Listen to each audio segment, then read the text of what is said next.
Hello. How are you? I am good. So I'm here with Michelle Wong, and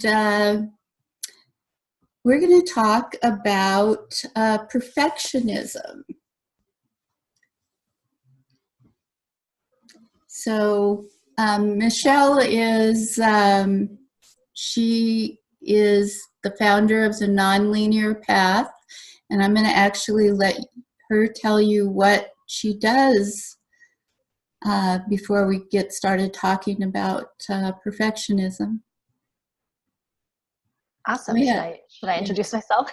Yeah. Hi, everyone. I'm Michelle Wong, and thanks for having me, Kate. So the work that I do is really about helping empower women and helping them remember that we are the leader of our own lives. And by putting our well-being a priority. And I do that through different programs, through helping people get off the sugar roller coaster and focusing on their inner health, so that not only, is their skin glowing, but they feel that from a place of internal radiance.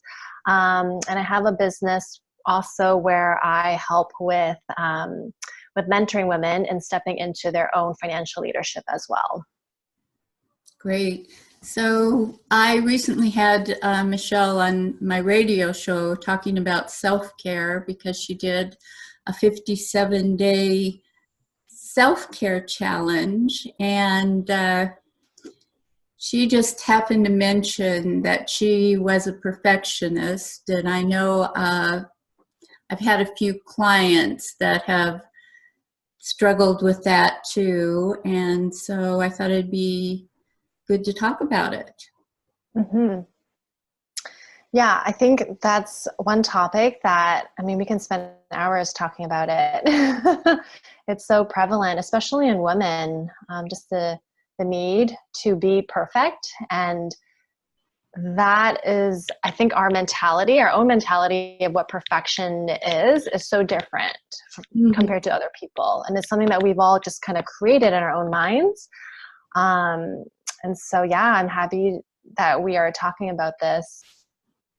So do you have specific ways or specific times that this kicks in for you? Or is it just all the time? It's when somehow there's like this need to prove myself. And that again is like a story that is easily created. And that need for perfection is almost like, I don't want anyone to see me being human. It's like, I want to be seen as put together. I don't want to be seen like, oh, I'm actually messy, or like, I want to have this image. So I don't want anyone to know the truth behind that. So it's when we come from that place, there's this disconnection to ourselves. And so for me, it's been something I've worked at. And I just remember in the past when I would hold like workshops, I'm pretty organized, but in the past, like everything had to, like I couldn't make a mistake. Everything had to be perfect. And so much so I was almost a robot, right? I couldn't be myself. And it's in the process of like even doing those Facebook lives of, okay, it's live. I have to just go with it. Yeah. So, yeah. Yeah. That's, dealing with doing the radio show, I've had that too. I mean, if you make a mistake, you make a mistake. And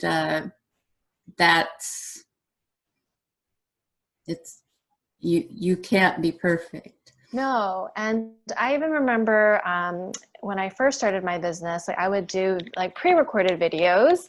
And if I said too long, or if I like stumbled on some words, I knew that was happening, but I was like, I'll just go back and edit it. And so my edits were like, because I was cutting out all the ums.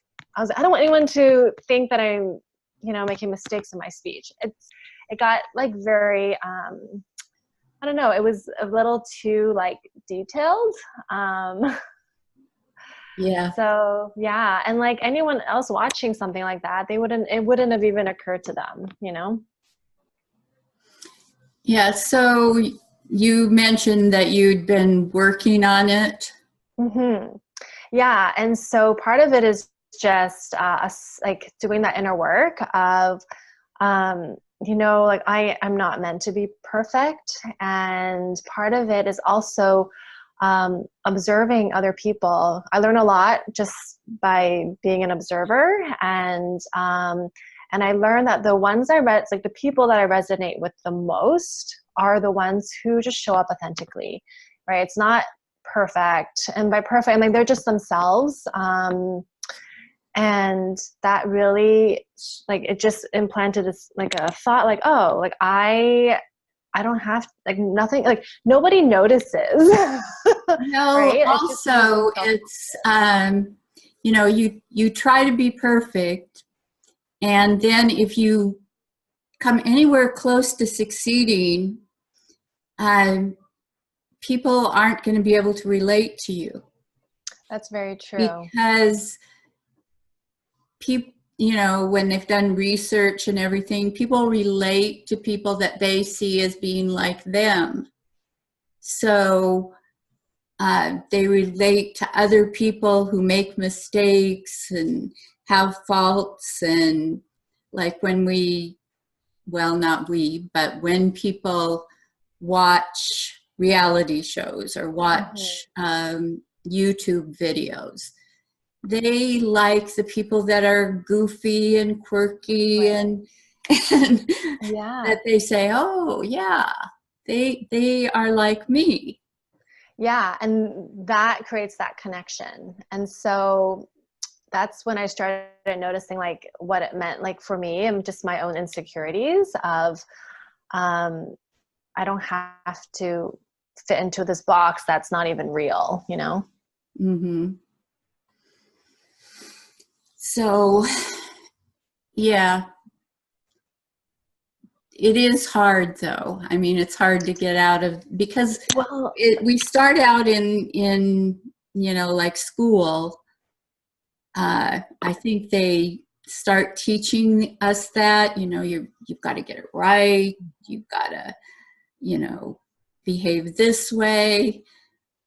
And I think we all, you know, try to fit into that box. totally. I think definitely the conditioning from school. And I just remembered like, you know, I think my perfectionistic tendencies started in school because I remember even not, if I didn't get 100% on a test, I would like be so hard on myself just for like, even doing like a math, like the subtraction, I was off by like a number, you know, and I'm like, oh my God, that was such a stupid mistake. And I just be like so hard on myself. Um, but it's like we learn through our mistakes. So yeah, that's a really good point. How a lot of times we're just conditioned because we don't want to look bad in front of our peers or just feeling bad if we're not doing Well, well. And yeah, and yeah, we're supposed to win. We're supposed to, you know, like get 100%. I remember right. in school, I was so competitive. I had to win everything because you were supposed to, that's what you're supposed to do. And I did. I won a lot of things. You know, even like the selling ice cream bars contest, you know, and you know, I just had to do this. And then I remember in 6th grade, they were having some silly contest like that. And one of the kids raised their hand and said, well, why don't we just give it to Kate because she always wins anyway. And it made me feel so bad. Mm, And I actually did stop trying to compete at that time. I don't think I really, you know, totally understood it. I just, you know, I felt bad about somebody feeling that way. So I just stopped competing as much. hmm. But I think, you know, they set up that competing like from it with everything from grades to corporate jobs, like yes. getting that promotion, climbing that ladder. They're really, in a corporate job, there's only one room at the top, right? The CEO. And that's, again, like, it's very competitive, and yeah, so. Yeah. And you at some point or other come to that place where you realize you're never going to get to that perfection. Well, there's this really this lady that I was reading about what she does every year, and she said that she purposely does something new. She'll enroll in a new, maybe it's an art class, something that she's not good at, because it allows her to be the student, where it's not about perfection, but it's about remembering the learning process. And how beautiful is that, you know? And I think, like, it's so easy for us to expect perfection right off the get-go. I remember I was, at this weekend retreat, and we were learning archery, and I've never done it before. Very few of us. Yeah, it is. And it was raining, and it was cold, and this lady, and it was her first time too, and she was so hard on herself because she just wasn't getting the target. And like mine were like random. And it's like, well, no, you're not supposed to hit the target right on the first go. This is why we're here. We're here to learn and practice. Yeah, I took archery in college, and I totally, cut up my arm. Oh my goodness. You're not supposed to do that. Yeah. So I think it's remembering that life is a journey, and being okay with being human, right? Yeah. Yeah. And being willing to do something that you're not good at. I and everybody else, we tend to like and do things that we are good at. And I have, come across people who won't do something that they're not already good at because, they can't do it as well as they would like to. And that really limits you. It does. So yeah, you've got to be willing to be bad at something and to make mistakes. Yeah, because that's really where their learning and their growth is. Yeah, for sure. And especially for entrepreneurs. I mean, yeah, totally. I mean, I think there's this, it's also the wrong messaging of, sometimes it's like, take that leap and the bridge or the net will appear. And a lot of times people are really hard on themselves when they're not making the money that they expected them to, like that they set on themselves within the first year, the first 6 months, and then they quit. And I think a lot of times, like, successful entrepreneurs don't necessarily share the journey, or maybe they've forgotten, right? Like, of all the work and the effort that is required. You don't see all of the behind the scenes, and what people see on the outside is just, the overnight success. And I think a lot of times social media can have that image, especially on Instagram, because those images are so curated. That's part of today's society more than ever before. Is, you create this image that may not be real. Right.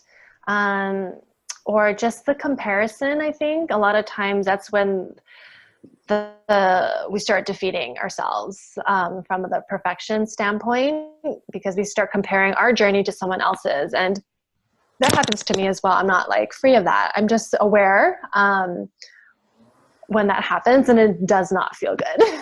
No, it doesn't feel good. But for one thing, stop doing that. Stop comparing yourself to other people. But if you set yourself up that way, You know, okay, you want to speak and you aren't Tony Robbins.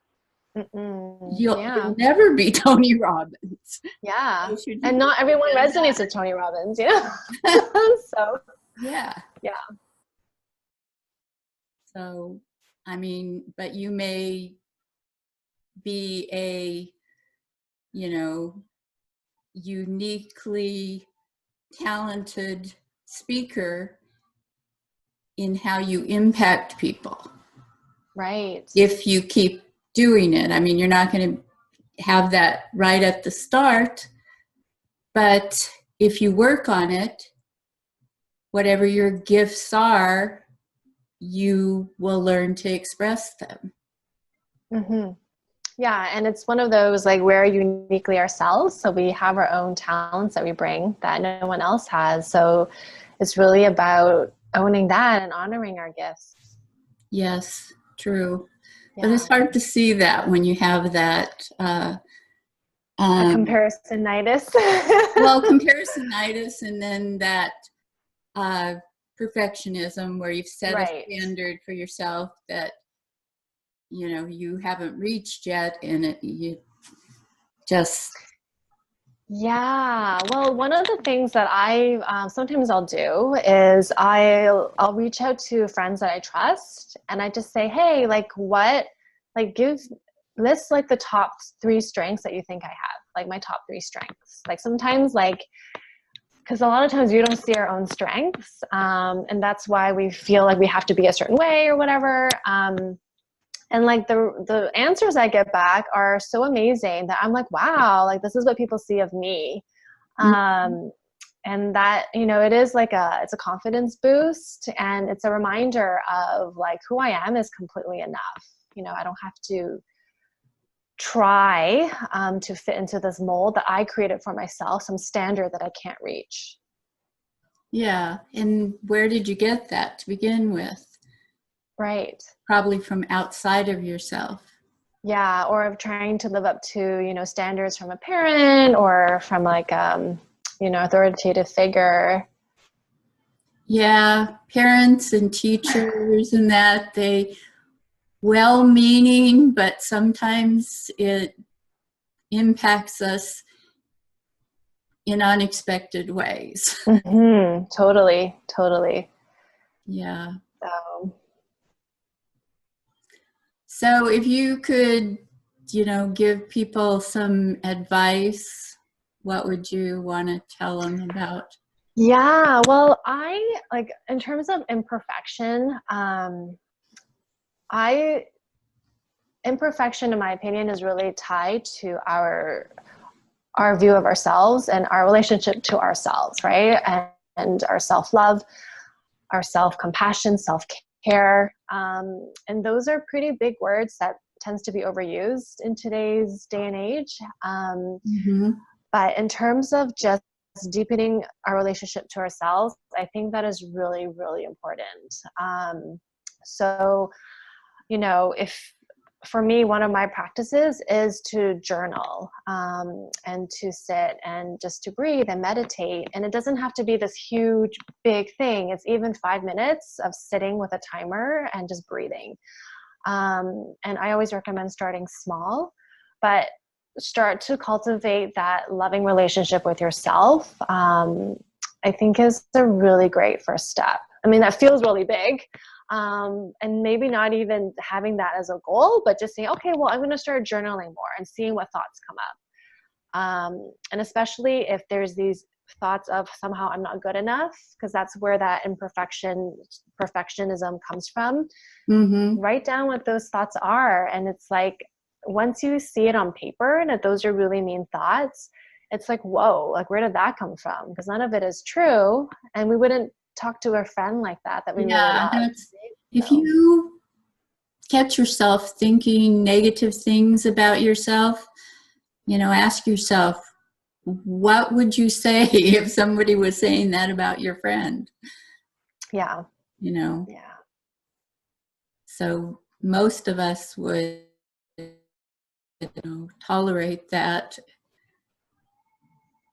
for somebody we cared about, somebody we liked. So, you know, why do we let ourselves do Yeah. that? Yeah. Yeah. So, yeah, I think that is a good practice, and I think that is the root of it all, is just to be more in touch and aware and cultivate more self-love. And once that is there, like once that relationship begins to deepen, then it becomes less important about what other people will think, right? And trying to get other people's approval, because you have your own approval. And I think that's the most important thing. Yes, definitely. But it's hard because we're pretty ingrained to seek that approval. So, yeah, it's where the work is. yes, it is. So, but you know, the further along you get, I mean, you recognize that you're changing, that you're becoming more secure, more confident, and it's a good feeling, and it kind of propels you forward. So one step at a time, but the more you do it, the more natural it becomes. Totally. Yeah. So any last words that you would, bits of wisdom? No, I think we pretty much nailed it. Okay, well, then relationship with self. See what this says? Oh, I love that. Oh, that's great. Yes. Well, thank you for being here today and talking about this. And good job. Yeah, my pleasure. Yeah. Thanks for having me, Kate. Okay, well, you have a good week. And we'll stay in touch.